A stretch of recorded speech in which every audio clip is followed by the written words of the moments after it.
What's going on, y'all? Welcome to another incredible Turn Up Tuesday. It's your boy Marcus, and we back and we at it again. Let's go! Listen, for each and every one of you that jumped on, we about to turn up today, and we're gonna have a very powerful conversation. So, my intention is that this live stays up. We lost the last two, but it's okay for those of you who jumped on. Thank you for your feedback, your responses. Like, we got it in. And today we're gonna talk about the people closest to you deserve the best version of you.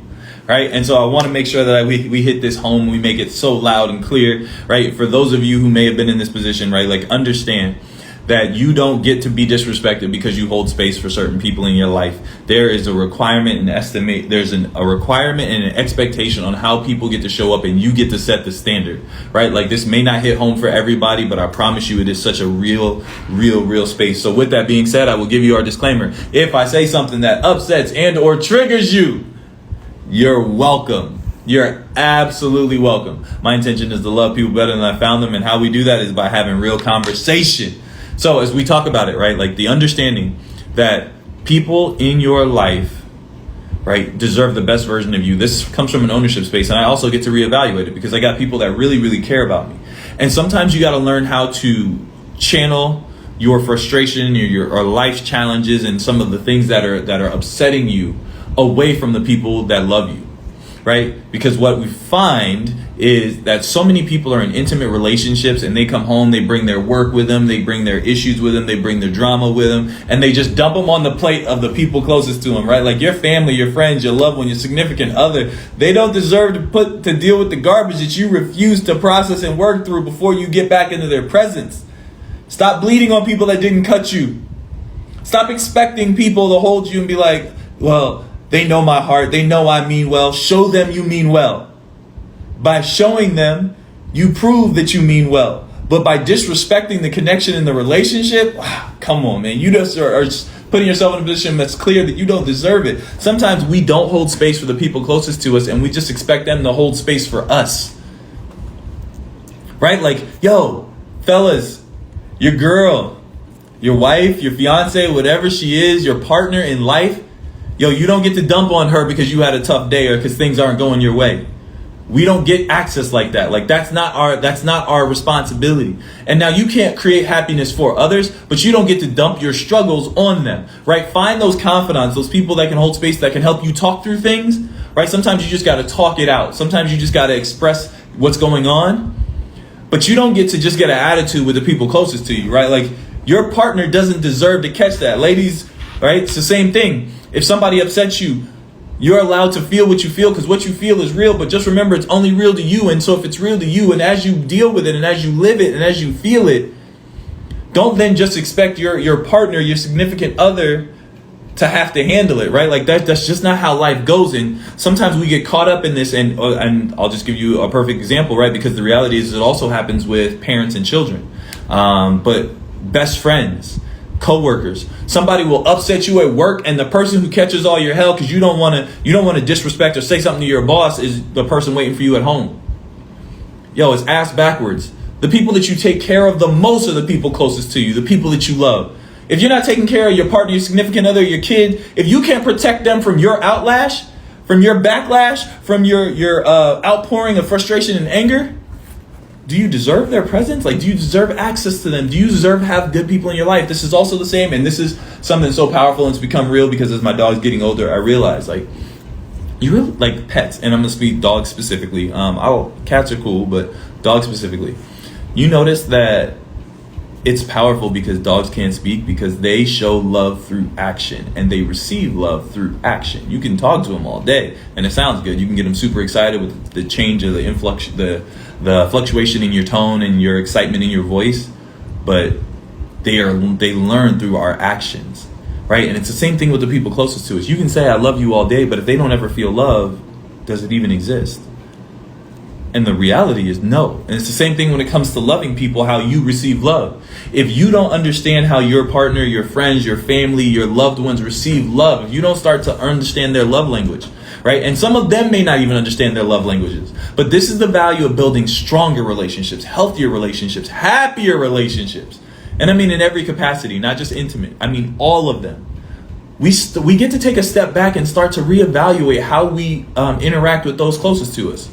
because this is a scenario that just happened with somebody that we just finished a one-on-one with MJ, and we're talking through it, and she's like, yeah, my boss disrespects me, and we really got into it, like, yo, why does your boss disrespect you? Because they are the owner of this company, and they're always on the move, and they're like going through so much things, and so they just have this expectation that she's supposed to show up a certain type of way, which is fine, like that's the job description. I was like, but on the other side of that expectation of your job, there has to be an expectation of respect, and if you're not willing to hold that ground and set that boundary, then you are saying that how people treat you is not determined by you. And people will only treat you how you allow them to. And so when we talk about like your friends and your family closest to you that want to dump on you, if you got people in your life that feel like they can take their attitude out on you, it's because you've accepted it. You've made accommodations for it. I've been there too. I've been there where I'm like, oh man, they're just really animated, like they just get into it. And then as I got older, I was like, nah, you can be animated, be animated over there. You don't bring that here because you're upset, you're frustrated. But what we take a step back from is we don't want to lose relationships, when in all actuality we're losing the relationship faster because we don't set the standard and expectation, which means we will eventually step back. You can't help but pull back from somebody that you don't feel valued by. And if somebody is going to bring disrespect to your table, eventually the scale is going to tip, and it's going to be like, yo, this is no longer worth it. And if you want to keep things balanced, right? Like there isn't like a natural give and an ebb and flow of everything, right? So there's always going to be this seesaw, this teeter-tottering of value. Like, oh man, they're on point. Like they're struggling. How can I hold for them? Sometimes you can't. All of that is a give and take, right? That's just life. That's people. But you have to say, hey, I'll hold for you, but once we hit this point, yo, you got to check that. Like you got to check it. You can't do that here. You're not going to talk to me any type of way. You're not going to come at me any type of way. We're not going to go back and forth. The same way I hold my standard, like, listen, you can be in your feelings. You can feel how you feel. You're just not going to talk to me reckless. You're just not. You're not. You can be as boisterous as you want. And this is where I started to realize the value of it. My relationships got stronger as soon as I had to let people know, yo, you can be upset. And if you got to scream, scream. But you're not screaming at me. I'll be damned if you do that. Because in my frustration, in my anger, I don't scream at you. And we don't have to handle our emotions the same way, but we have to have the same respect for each other. That I'm not dumping on you, right? Like, and I'm so grateful because the day that I have a wife and twin boys, I was on the phone with one of my close friends yesterday, and I could hear his family wilding out. He's got 2 boys, and you could hear his family wilding out in the background. But the thing that I recognized, and I knew that he had grown so much, is I could just hear a calm in his voice. Like the energy, the wild energy that was going on around him was then eventually controlled by him, and he never raised his voice once. That is true power. But power not over people, but power in the benefit of people. Because sometimes you just got to be the sounding board, but you also got to be the frequency adjuster, right? Like, yo, turn up, but here, let me bring you back down so like we can actually address what is going on. Like there's so many levels to this, and I just want to make it super plain because and I just believe that every circle of friends has somebody like this. Every relationship has a partner like this at some point in time where your emotions will elevate, and when they elevate, they have a tendency to project. And something that I live by is process versus project your pain. Because something may hurt you, you don't get to project that same pain on those around you. Like, no, that you don't get that pass. Like that's not acceptable. And when I see it happen for people, even people I don't know, I'm willing to say something because at some point somebody's got to check this extra stuff that has us out of alignment, that creates these imbalances in love and feeling. Because if I always wild out and you get the backlash of whatever I'm going through, how can I truly tell you that I value you? I was in a relationship, and I'm going to give y'all I'm not giving you all the details. Like this was a while ago, and I remember this conversation as if it was yesterday, because it was like, well, Marcus, I appreciate you because you're nothing like my exes. Like you're the exact opposite of everyone I've dated before. And this is just, and again, this may trigger y'all, it may upset you.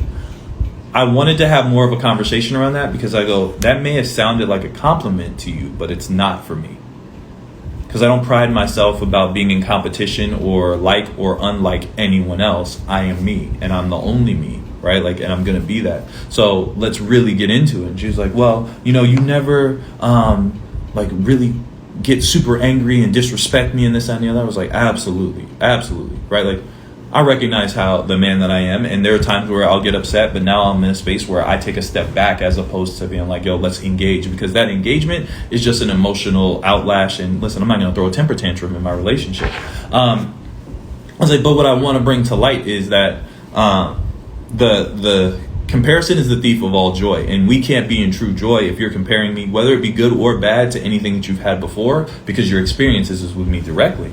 And I want to hold space for you, but being different than anything you had means that there's still that level of comparison, and I don't operate in that space. And I just ask that you don't either, because there's going to be good and bad, things I do well, things that I don't do well. But just know that I'm engaging with you for who you are, and when things come up that trigger or remind me of my past, I'm gonna let you know, but let you know how I'm handling it, because it's not your doing, right? And I don't know if that hits home for everybody, but I just want to like really touch on this, because I think it's super important. When something triggers you in an interaction with somebody else, it's not that person's doing. That new person isn't doing what that past person did. We're just unhealed, and so now is an opportunity for us to look at what's happening, right? So when we say reevaluate the trigger, get to the root cause, it's not what you did. It's my remembrance of what was already done that I'm bringing into relevance in this current situation, and that is not fair. This is why we have those moments of projection. This is why we're like, yo, I can't be heard at work, or I can't be heard here, or I got pulled over so I'm mad, or I got in an argument with my best friend, and now my significant other has to take the backlash. I got an attitude with them, they did this, and now I'm compounding issues. I had an attitude at work, then I come home and something's not cleaned, or something was left out, or something we had already taught. Now we have a combination of attitude being projected on somebody that didn't necessarily trigger the snowball effect. So now we get to take a whole step back, and this is all about ownership and reflection, right? Like, start to reflect on the person that you are, and is it who you desire to be? And I'll be 100. If you just want to be an a-hole, be that. But let the people know in your life that that's how you get down. Like, don't blindside them with it. Let them know, like, yo, I'm a jerk, and I'm willing to work on that. I'm willing to be in ownership of it. I know that I'm an a-hole at times. Like, I'm cold, I'm distant, I'm sharp. Like, my tongue is pretty direct and blunt. But I also will give you the disclaimer.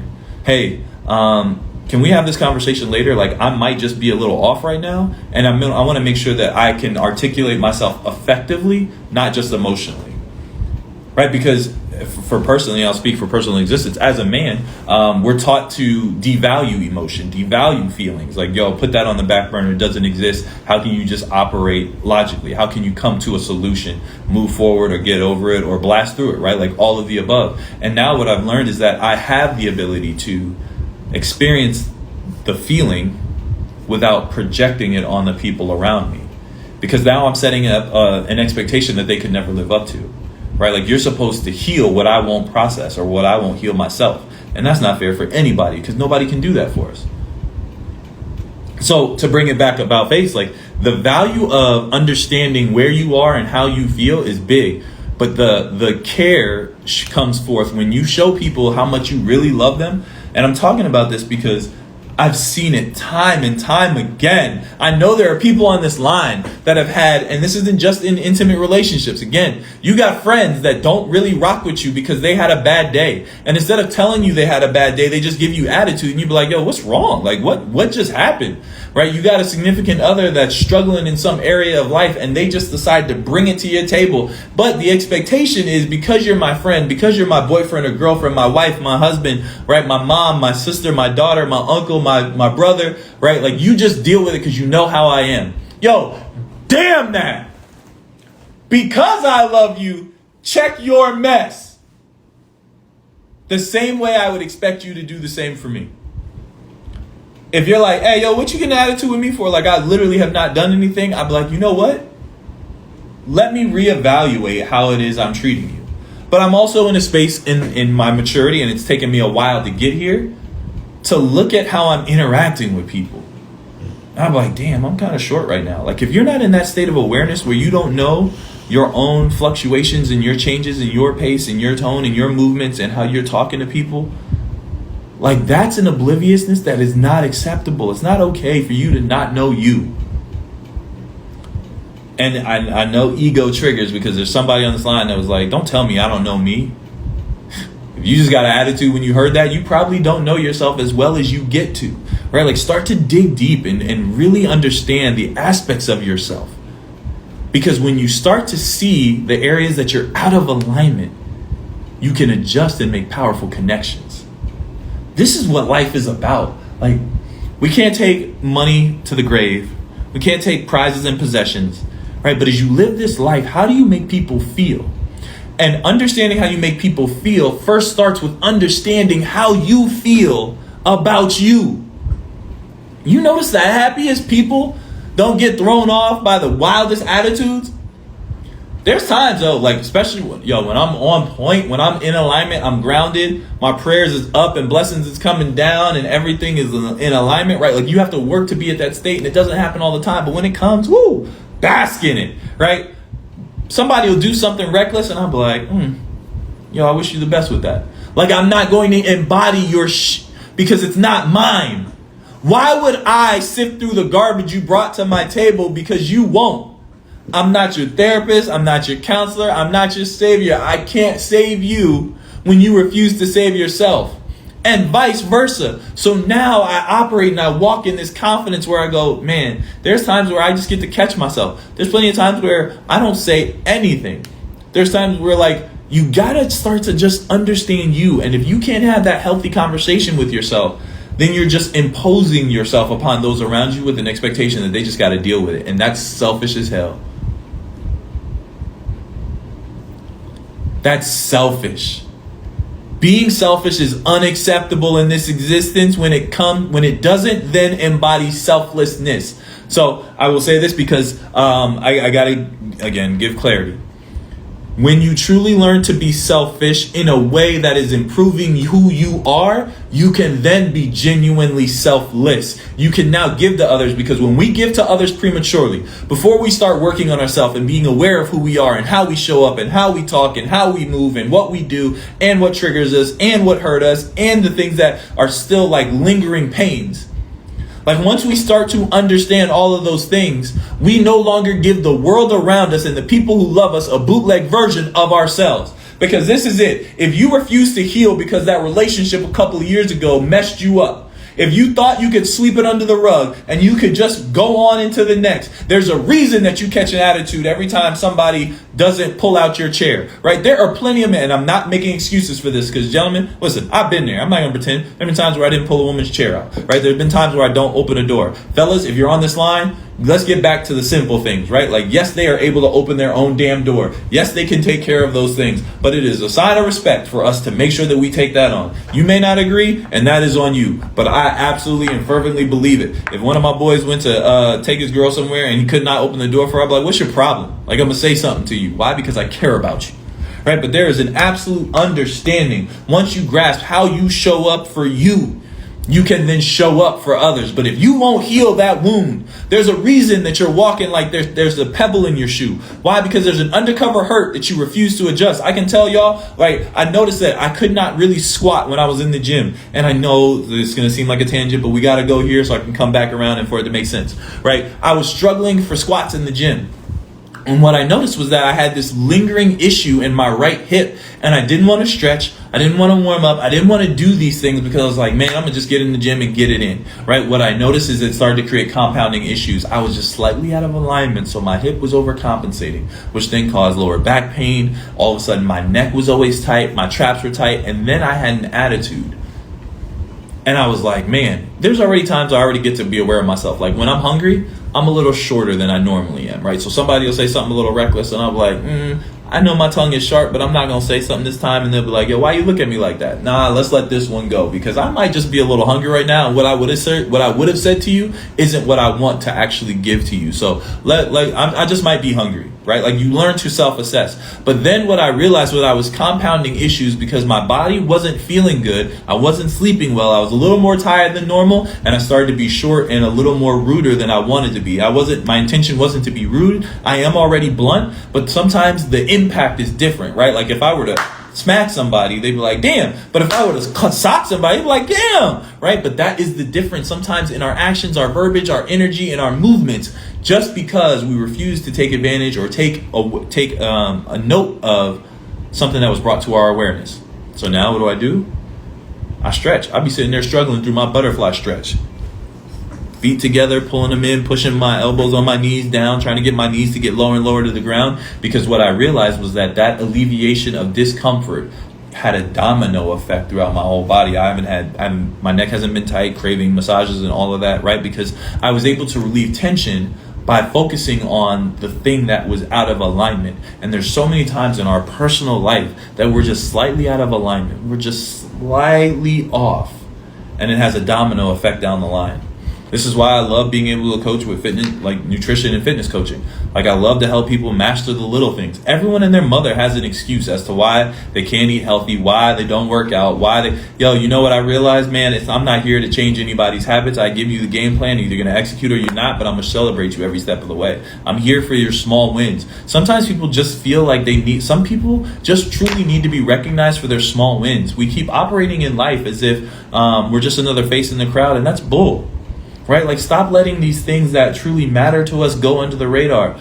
It became this thing where a lot of my clients are like, no, I don't want to be recognized. I don't want anyone to know what I'm doing.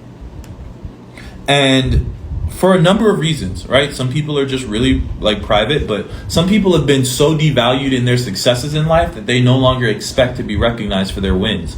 And this is the hard part. I still remember my existence in corporate America. You could work your tail off. You could work your ass off. Do so many good things. And the only time your actions are recognized is when you made a mistake.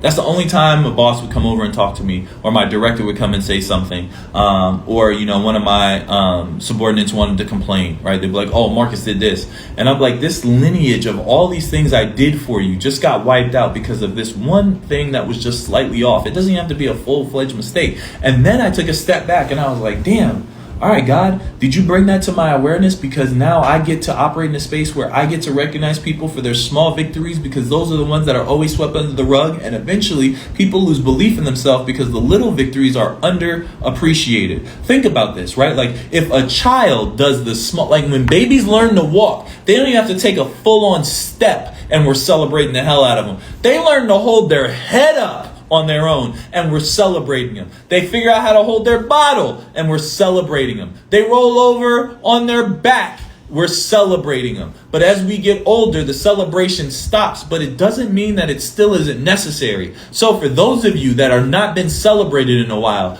I love you, I respect you, and I appreciate you for the things that you've done that you're still here for. There's somebody on this line that was struggling at some point in time, and I'm not speaking this into somebody's life. I just recognize that this is real life. And there's somebody on here that is listening to this message that was ready to tap out. They were ready to tap out. And I want to encourage you to keep pushing. Because this climb that you're on, and I know it gets arduous and it gets difficult, and sometimes you feel like you're super alone and nobody sees you, that's bullshit. You are being observed. Even from people that won't acknowledge your greatness, you are inspiring others to live their best life. And I apologize for the language, but the reality is that sometimes in our darkest hour, we get consumed with our negativity because the celebration stops prematurely. But if your friends and your family can't celebrate you and recognize you, celebrate yourself. And if you can't just celebrate yourself, surround yourself with people that will celebrate you. I get how uncomfortable it is. I get clients all the time. They're like, I'm down 3 pounds. And they don't even want to tell me because to them, it's not a big deal. Hell, when was the last time you lost 3 pounds in a couple of days, right? When's the last time you saw successes? I had an incredible client just run a marathon. She got COVID prior to the marathon. So now then she didn't run it at the same pace that she would have ran it, that she was training for. But she was discouraged until I was like, yo, go run your marathon. She ran it, she walked it, she completed it. and it was the first time in her life she had ever done it. Now, instead of doing halves, she's doing fulls. She's training for a full. This is the power of recognition and loving people better than you find them. Hell, if you see someone in the grocery store wearing something you like, compliment them. You don't know how dark somebody's night has been and how deep they're in it. When they need the light could simply come from a compliment from a complete stranger that they've never met before, that has no expectation of anything in return. You could be the change in somebody's life. And for those of you that I was talking to a moment ago that may have been in that darkest hour and you were ready to tap the hell out, at some point, I'm going to need you to suck it up and shut up. You're lying to yourself when you don't think the world needs you any longer. You're lying to yourself if you don't believe you bring value. God created you to be the best version of yourself, and you believing the tricks of the devil and the people who've hated on you that tried to cast shade over your life, they're full of it, man. Sometimes you got to live a dream that nobody else can see, but it was given to you for a reason. Until they won't believe it until you build it. And sometimes that build it is build you. If you got something that you're fighting for, go get it. We are here one shot, one run, and one time. Make it your greatest episode ever. Leave a footprint that will touch lives for generations. Stop telling yourself like, oh, I'm just here. Nobody really cares. As long as you care, that's all that matters. And I promise you, you'll surround yourself and attract people that will be in alignment with the things that you have for your life. And they will celebrate you for who you are, not what you do for them, right? Like there are plenty of parasites in this world that only value you because of what they want from you. But we make accommodations for them to be in our life all the time. And this is how I know it's real. A lot of those same parasites that only value you when they can get something from you are the same people I talked about in the beginning, that dump on you, that think that they can bring their garbage to your table, that want to complain about you instead of recognizing that they got areas in their own life that need improvement, right? There's people that want to project, and listen, social media is real. I can tell y'all all the time, like I have a good laugh when I see some of the DMs that I get where people are like, what makes you think you can talk to people like that? Yo, I ain't got nothing to say to you. I'm talking from me, about me, and recognizing that the world could be a better place if we all started having more difficult conversations, first off with ourselves and then with others, because there's somebody else in the dark space that realized, yo, my boyfriend ain't allowed to talk to me like that, but I've accepted it for far too long. And if he can't adjust to the standard that you're setting, that's not supposed to be your man. If your mom can't respect the journey that you're on and love you, right? Like, don't set expectations for her to love you how you want to be loved. Set an expectation that she's going to operate in your life a certain type of way. I had to tell my pops, you got no more access to me for that same damn reason. Listen, old man, if you can't get in the line, get out of the line. You can't ride this ride. You can't come to the show. You're not entitled to anything. I have friends that I do not associate with. Why? Because when I say that I want twin boys, people find it hilarious. They're going to be like, oh, you're going to be a girl dad. You're going to have twin girls. What about this? What about that? And I go, listen, if you've just showed me your inability to love yourself, because when people are truly in love with themselves, they have no hesitation celebrating and or speaking life into the dreams and the goals that other people have for themselves.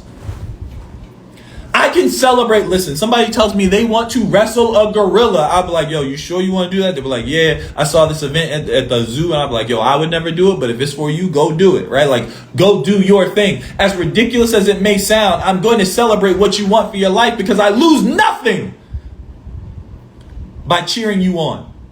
Lose nothing. Nothing at all. And this is the awareness that we get to have, that we make accommodations for people in our life, and we're like, oh, that's just how, she just like that. She just got a bad attitude. Oh, her and her man ain't getting along. Well, tell them to keep their damn relationship issues between them. Don't bring that here. If we're out at dinner and you got a bad attitude because you and your boyfriend got into it, you're bad. You picked him. Like, this is not that hard. Stop making the people closest to you suffer for the decisions that they didn't have anything to do with. If you pick a job and your boss disrespects you, and I'm being wholeheartedly right now because as much as I enjoyed and learned a lot from corporate America, I have seen it inside and out. Fellas, ladies, if your boss is disrespectful to you or they demean you in any way, shape, or form, get a new job. I'm dead serious. There's no paycheck, no amount of money, no benefits, no nothing is worth your peace. Nothing. If you go out with a certain friend and you have a bad time because they got a bad attitude, stop going out with that friend. If you have a barbecue and you invite a certain couple over and they always bring this stank ass attitude, stop inviting that friend. This is not hard. We make it harder because we're like, oh, I wonder what they're going to think. Listen, they probably talking about you anyway. So excuse them from the table. I have no issue. And anyone who knows me knows me. If I'm around a vibe or a frequency that I do not rock with, I leave. No excuses, no adjustments, no exceptions. Goodbye. And they're like, oh, why you leaving? I'm out. I'm not here to explain nothing to you because the other side of my explanation is going to probably hurt somebody that's showing up in a way that, hey, listen, you may not have heard. And if I'm not that close to you, I'm not in a position to check you like on another level because most people don't receive it. Like ego gets so big. Ego is so big. And again, the edging God out. Ego gets so big that even when people are confronted with an area of opportunity by somebody who's willing to hold that space for them, they never receive it because we get defensive. And I posted this on Instagram a little while ago and it was like, yo, when you do somebody wrong, learning to apologize is probably one of the greatest gifts. And I mean a sincere apology and adjustment in action, right? Like, don't just give empty apologies. If you're wrong, don't get defensive. Like, who the hell do you think you are?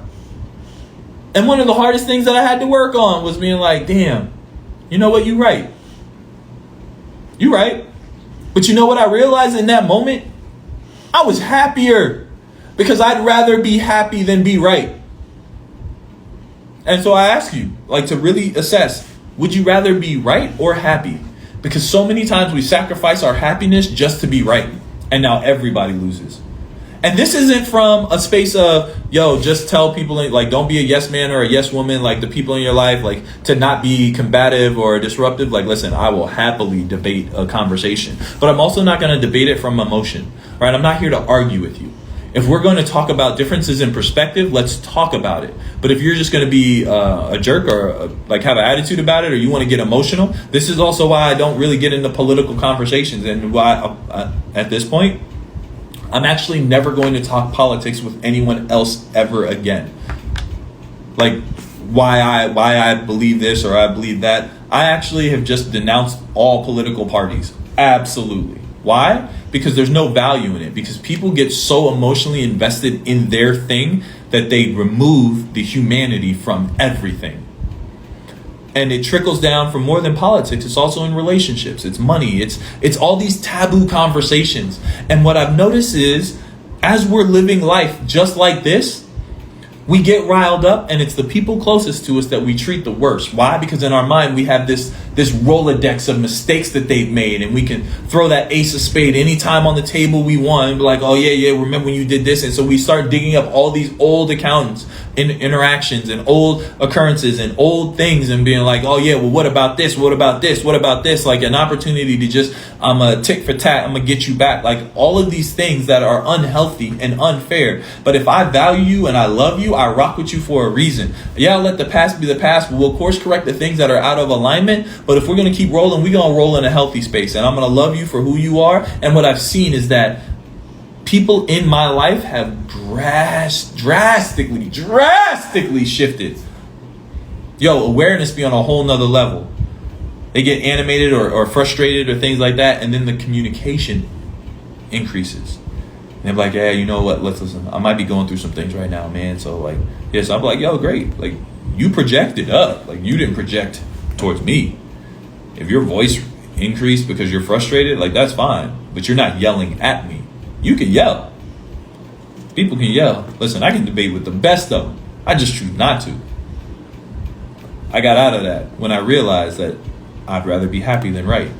So I'm like, yo, when you calm down, we can have a real conversation. Yo, like, let's talk about this like adults. I'm not going to match that energy because it's counterproductive for how I choose to live my life. I'll step back from a conversation that's getting too heated quick. The same way I'll leave a room that I don't want to be in or around people that I choose not to be around, I will leave a conversation because this is it. You do not have to attend every argument and fight that you're invited to. This is probably one of the hardest things. One of the hardest things for me in life. I actually want to fight. I haven't been in a fight in a long time. I want to fight. Whether it be a verbal altercation, whether it be a physical fight, like I want to fight. And then what I realized was that fighting doesn't yield a winner. Even when I watch like UFC and stuff now, I look at it from a completely different space. Someone may be counted as the winner of the fight, but usually I go, well, what? Like outside of the monetary gain or, the prestige of wearing a belt for a period of time, I'm like, yo, what did they actually win? Whatever they deem that they won is perfect for them, but what would be the value for me? And when I realized it was none, I was like, nah, I'm good. I stopped fighting. That doesn't mean I don't have that dog in me. So but this is also it. When I healed the parts of me that were quick to get angry and quick to want to fight and engage with people on that level, it was because I was not processing the hurt and the pain that I had gone through from years prior. So I was looking for reasons to let it out. I was looking for reasons to be angry. I was looking for reasons to be frustrated. I was looking to pick fights. Like I would literally like poke at people. Like I would try to find their deepest areas in life. And I'd be like, oh, that hurt. Oh, that like, and I'd be a little bit of an agitator and an instigator. And I loved it. Why? Because I was like, yo, if I can get you more upset than me, then I'm winning. And I realized that I wasn't happy because I was just distracting from my own pain and my process and my journey. And so as I started to digest this and take ownership of it, I was like, how do I want to show up in the world? How do I want to leave my legacy? And how can I live my mission to love people better than I find them if I'm constantly agitating, if I'm constantly like digging at them? And I would dig at them because I wanted you to know that, and this again, and I'm just being super transparent with y'all, it was my insecurity of not having control over my life at a young age that I wanted to control people's emotions. And I'd be like, yo, because this is it. This is the God's honest truth. And I forgot where I heard it. I used to attribute it to my grandma, but I don't know that my grandmother said it, even though I believe her to be one of the most brilliant human beings on earth, energetically and spiritually. But she was like, the person who keeps their calm is always in power. And I was like, damn, but this is it. I always thought it was in power over someone else. Like if I could piss you off enough where you lose control, then I had power over you. But this was my immaturity, right? And again, this is why the conversation started. The people closest to you are supposed to get the best version of you. So then when I really started to dig into it, it wasn't power over others. It was power for myself. How can I remain empowered of myself? How can I empower myself to be the best version of myself? I can always stand in my power by keeping my calm. There's never been a time where chaotic situations have happened and I've panicked. Like that's just not how I was built, right? For my panickers, I love y'all, right? But I got close friends in my life. One of my homeboys, he just commented a second ago, like we're just cool, calm, and collected. Like the whole building could be on fire, and I'm like, okay, did I get Briscoe? Do I have do I need this? Okay, what's the best course of action, right? Like, because as I had that conversation, I heard that quote, and then I think about like the way my grandma shows up, and I was like, oh, keeping your calm is keeping your power. Because when you lose emotion and you act like we talk about the soda bottle, if I took a 2-liter bottle of soda and I shook that thing up, and I shook it up, and got that, like you feel the bottle as it condensates and gets super tight. As it gets tight, and I shake the bottle up, and I shake it up, and I shake it up, and I shake it up, and I pop the cap, soda goes everywhere. It falls over. The fact of the matter is you can never get that soda back. But for those of you who decide to keep your calm, you leave the cap on, the soda settles, you can remove the cap and you can pour it appropriately. Like you didn't lose any of it. And that's when I realized what the difference of that quote meant. It's not those who have emotional outbursts, because you're allowed to feel what you feel. But in your feeling of emotions and feelings and moments, right? Like don't make long-term decisions on temporary emotions. Because we burn bridges and we say things that sometimes we mean, but we don't deliver them the way they're supposed to be delivered because the emotion behind it is out of alignment. I'm investing anger in a delivery of a message that I'm not angry at you about. And so now it hits differently because I got people in my life, again, and business partners and whatnot, and we talk about like effective communication. There would be times where I would be super annoyed. And again, I'm just being super transparent because this is the reality of life. I realized that as a little boy, like it was an old adage, and I know some of my friends understand this, where it was like for kids, it was be seen and not heard. And if anybody remembers hearing anything like that, just put a 2-2 in the chat. Just put a 2-2 in the chat so I know I'm not alone. Be seen and not heard. And we grew up in this understanding that children were to be seen and not heard. So no matter what I witnessed, because my perception and my understanding of life was at a high level, because listen, anybody who has kids or is around kids, they see everything. But as adults, to protect ourselves, we pretend as if they're oblivious to everything. But no, they see everything, because do as I say, not as I do, right? So they were hitting with all these things, and I realized that my voice wasn't valued. And so then I became a stickler for communication, because what I learned is that I felt like people were talking at me and not to me.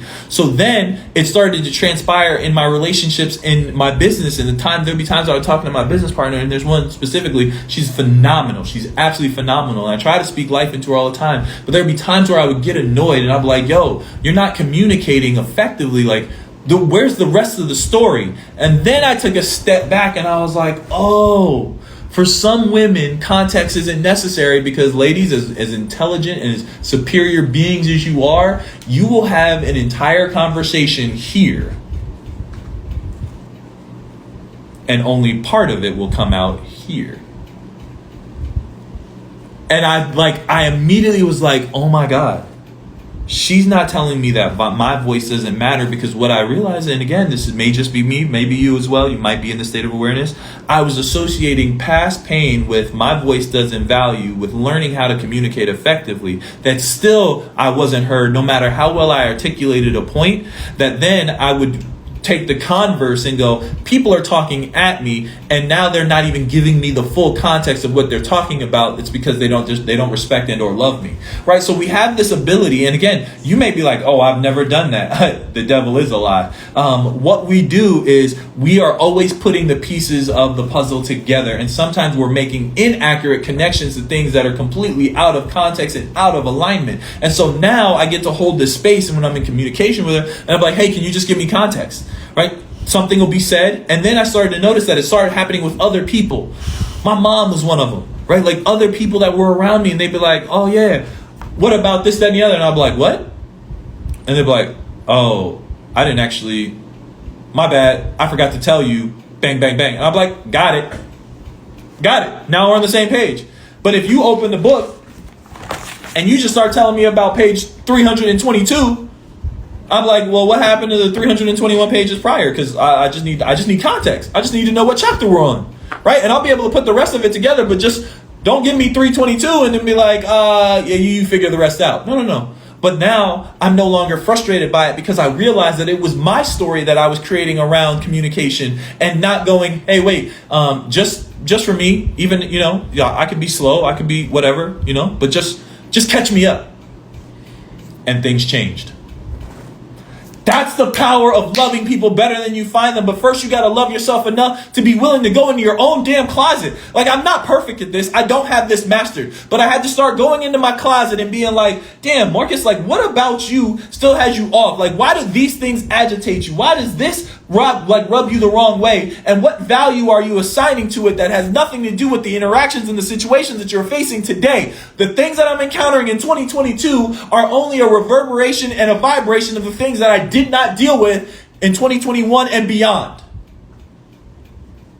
So now I'm learning to keep my calm, and I also talk to the people in my life completely different, because I love them. I do not treat the people in my life worse than I treat people, and I try not to treat people poorly anyway, but if I don't rock with you and I don't know you like that, I don't really hold you at that high, like, I don't hold you at the same standard as the people that are in my life. Why? Because I chose them to be in my life, God brought them in my life, and they bring value to my life. Otherwise, why would they be in my life? Like, let's be 100. If you got people in your life that you don't respect and you don't give love to, right? You love them how they receive love, but if you don't respect them, why do you have them? Now you are dirtying their water. My boy, one of my boys always say, he'd be like, I forgot where he told me he got it. He was like, if you touch something with dirty hands, it now becomes dirty. So if it is you that is the culprit, if you are the person that, like, you have a bad day at work and you take it out on the people closest to you because they're supposed to be your scream room, you're the problem. And I don't say that as judgment because I've been the problem. I just didn't realize that I was bringing baggage from when I was 6. Why? Because I didn't want to revisit the 6-year-old me and be like, hey, little man, what's wrong? Because there was a time where I told myself that my presence didn't matter. There was a time I wanted to stop doing Turn Up Tuesdays because I was like, yo, nobody really rocks with it. Nobody gets on. Like, nobody listens. And then what I learned is in its evolution, the reason why I love going live is because, listen, there's no script. We just get to let it rip and just be. And the things that are supposed to be in alignment and connect for the people that are on are going to connect. You know how many people jump on and jump off all the time because they're like, yeah, that ain't for me. Some people just don't receive me. I can tell you wholeheartedly, I've gotten messages. Like, I can't even make this up. I've gotten messages where people are like, yeah, I just don't really like you. I bet. Why are you following me? My man, Toby Newigwe just dropped a video the other day, and I'm about to share it on my story after we post this live. Instagram, don't delete this live this time. Thank you. He was like, if you don't like what I say, unfollow me. Yo, you know how dope that is? Because I'd be like, yo, if I'm not friends with you, I'm not friends with you, right? In real life. Like, I unfollow people in real life. If we don't like each other, why am I going to pretend? Why? Like, why would I pretend? Because now you're going to get a false version of me? Nah, I'm not going to fake it. If I don't rock with you, I don't rock with you. If we are neutral, I'm cordial. I'm cordial. But if I don't like you, I don't like you. Why I got to pretend to like you? There's things about you I don't like. I don't think you're a bad person. You're just not my person. You're not my people. What? Like, what? And I can't tell you how many times people they'll be like, yeah. Oh, you think you this? People go to my Instagram and they be like, oh, you think you this, you think you that. Yo, I am so transparent. If y'all read any of my captions, I be telling on myself all the time. I am a hot damn mess. But God, dog, I'm blessed. And I'm grateful, yo. I'm grateful. I'm so grateful. I'm grateful for the quality and the caliber of people that God brings into my life on a daily basis. I'm grateful for those of you who take the time to join on Turn Up Tuesday. I'm grateful for those of you who share it and give me feedback or share your takeaways, because honestly, I don't usually go back and watch them because I don't remember them, and I'm just like, yo, it is what it is. We did what we did, and that's all we got. But I'm so grateful, because what I've noticed is that in this healing process and in this healing season, the tears that I've cried, the pain that I've worked through, the stories that I had to rewrite were opening doors for me to have deeper and more powerful conversations and connections with the people that are present today. And I stopped associating my pain, the pain of my past, with my present, because I wanted to create a better future. And I don't know how long I'll be here. It doesn't really matter. I just know that every day that I'm blessed to see, I want to be a better version of me. I'm tired of being a victim to my past. I'm tired of making excuses for the hurts that I've experienced. I'm tired of not having what I deem to be clear and obvious for my life. And what it first starts with me elevating my frequency. Like, I had to get better. You can't speak life into people while you're dying inside. You just can't. Like, it doesn't work that way. I know so many people that are like, yeah, you know, I'm the go-to person for my crew. Like, my friends always want. I'm like, but yeah, you're a hot mess, not getting better. Like, what do we get to change about who we are? What do we get to do to become a better version of ourselves? Not for them. But they're going to be blessed by your growth. They're going to be blessed by your change. They're going to be blessed by the best version of you. That's what we're here to do. That's who we're here to become. So I just encourage you to keep stepping into your greatness, fight for yours, and make sure that every day you're blessed to see that you let your light shine. Don't make no more excuses for nobody. Don't allow anyone in your life to dump on you because they're going through some things. And be willing to check their mess in the process. Hey, yo, I understand you had a bad day, but you ain't going to talk to me like that. Simple, right? And you can word it how you want to word it. Hey, babe, I know you're struggling today. Just let me know if you need a little bit of time. Maybe you need a back massage. Maybe you need to rub your feet. You want me to go get you your favorite food? Like, I'll do what you need to do. But one thing you're not going to do is just catch an attitude with me just because you went through something. I'm here to love you and hold for you. But I can't heal you when you won't heal yourself, right? Like, I can't get to the wounds that are buried so deep within you. So you get to hold this standard and this expectation for people to be the best version of themselves, getting better. Nobody's expected to be perfect, because perfection will never exist. exist, but you can perfect your effort every day. And I promise you, the people in your life will appreciate how you grow because they will see you start to shift and evolve. Don't do it for the accolades, but let the people who love you the most share love with you. For those of you out there who struggle accepting a compliment, shut your ass up and say thank you. I know. But I again, for those of you out there who struggle accepting a compliment, shut your behind up and just say thank you. Girl, that looks so good on you. I didn't want to wear it. I didn't do my hair. Shut up and say thank you. We've become so disconnected with appreciation that we start to operate with deflection. There comes a point where you just get to receive because somebody might have taken someone in abundance, a gang, a grip of confidence just to compliment you. Let's bask in the greatness and make this world a better place. Let's get better together, y'all. I love y'all. Have a phenomenal Turn Up Tuesday. Let's get it.